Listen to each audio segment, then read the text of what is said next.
Et bonjour, bienvenue pour ce dernier débrief du GITEX à Dubaï, lors de la conclusion. Mais avant tout, je vais revenir sur ma journée, sur deux axes, notamment la cybercriminalité. Il faut savoir qu'il y a simplement 15% des cybercrimes qui sont reportés aux autorités.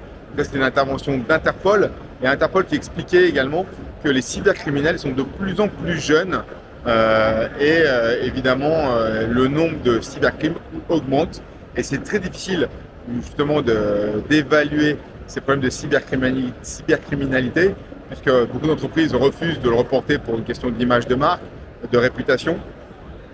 Et le maillon faible, le point d'entrée bien souvent du phishing ou d'autres attaques, sur d'autres conférences que j'ai pu assister, notamment via des hackers, ce sont les profils LinkedIn. Ça permet aux hackers d'identifier par exemple des juniors dans les entreprises, de reconstruire le mail type pour contacter ces juniors-là, en leur envoyant un lien soi-disant corporate sur lequel ils vont cliquer, ils vont pouvoir se loguer, notamment s'ils utilisent Microsoft et Outlook, leur identifiant sur Microsoft. Et là, on va récupérer, du coup, par ce biais-là, les hackers vont récupérer leur mot de passe et pouvoir entrer dans l'entreprise. Donc c'est assez dingue d'avoir vu la démo en live.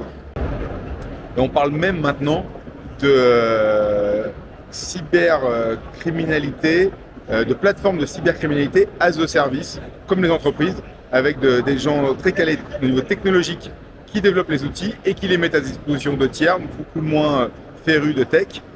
Et l'autre sujet, c'était le quantique. Le quantique encore très très présent aujourd'hui. Un quantique qui se déploie notamment dans la logistique au niveau portuaire pour optimiser les bateaux, les arrivées, anticiper les dégradations météorologiques, enfin bref, tous ces sujets-là, mais aussi le staffing dans les entreprises très complexes avec beaucoup de problématiques techniques. Donc on a beaucoup de choses et également dans le domaine artistique.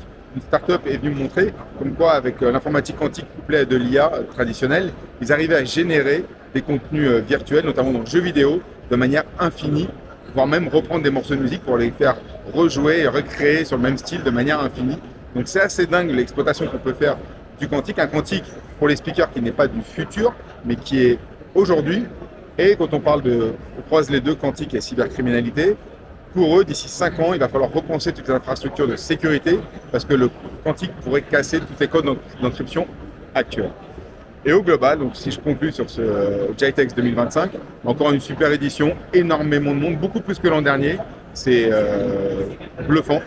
Et on sent évidemment ces sujets monter sur la cybersécurité, sur le quantique, de manière comme une vague qui déferle, et donc des business associés.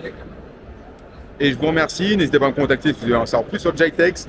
C'est un salon où on peut benchmarker, trouver des idées et évidemment identifier des startups prometteuses comme celle que je vous ai parlé hier. À très bientôt, ciao.